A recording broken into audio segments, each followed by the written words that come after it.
আসসালামু আলাইকুম এভরিওয়ান। আজকে আমি বানাইমো পুলি পিঠা আর কদম পুলি পিঠা।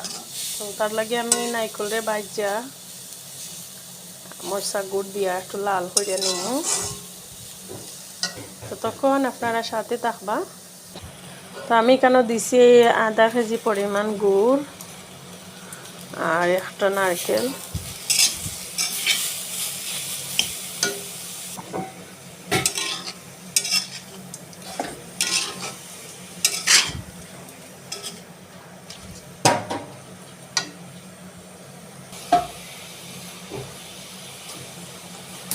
গুড়ের পানিটা টানি গেলে তখন আমি চুলার আঁচটা অফ করে নিব।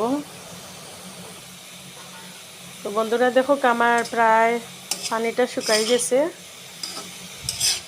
আর নারকেলটা কি সুন্দর মাখা মাখা হয়েছে।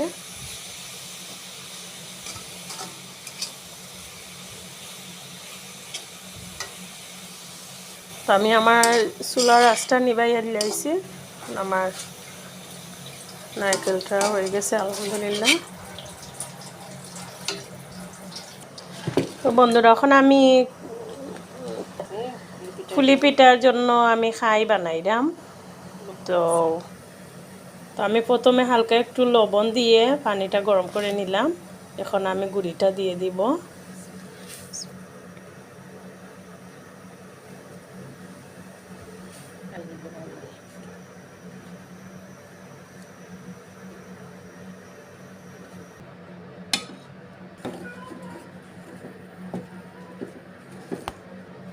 তো বন্ধুরা আমি এখানে নিয়েছিলাম 2 কাপ পরিমাণ চালের গুঁড়ি। আমার খাইটা প্রায় হয়ে গেছে, তো আমি আপনাদেরকে দেখাচ্ছি। তো বন্ধুরা আমি কেন খাই বানাইয়া এখন গুল গুল করছি খাইটারে, যাতে আমি নারকেলটা বড়িয়া পিঠাটা করতাম পারি। আমি এখানে নারকেলটা রাখছি, এখানে আমি চাউল রাখছি। তো আস্তে আস্তে আমি প্রসেসটা আপনাদেরকে শেয়ার করব। তো বন্ধুরা আপনারা দেখে নেন।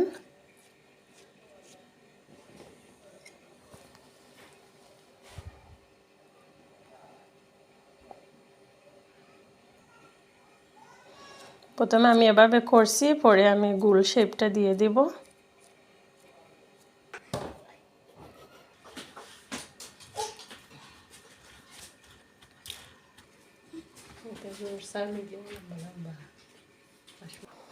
তো বন্ধুরা আমি পিঠাটা রেডি করে এখানে আমি গাইয়ারির মাঝে দিয়া দিছি। ও গাইয়ারিটা হচ্ছে আগের দিনের গাইয়ারি, আমি কোনো ফান ব্যবহার করতেছি না। আমি একটু কালার দিয়া পিঠাগুলোকে এভাবে রেখে দিলাম। এখন একটু জাল দিব পাফ দিয়ে, তারপরে আপনাদেরকে সাথে শেয়ার করতেছি।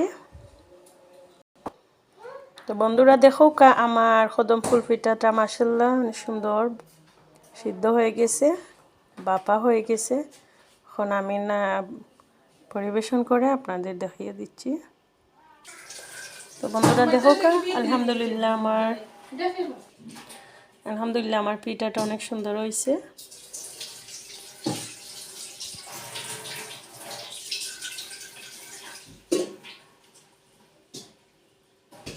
একদম সিম্পল পদ্ধতিতে পিঠাটা বানানো যায়।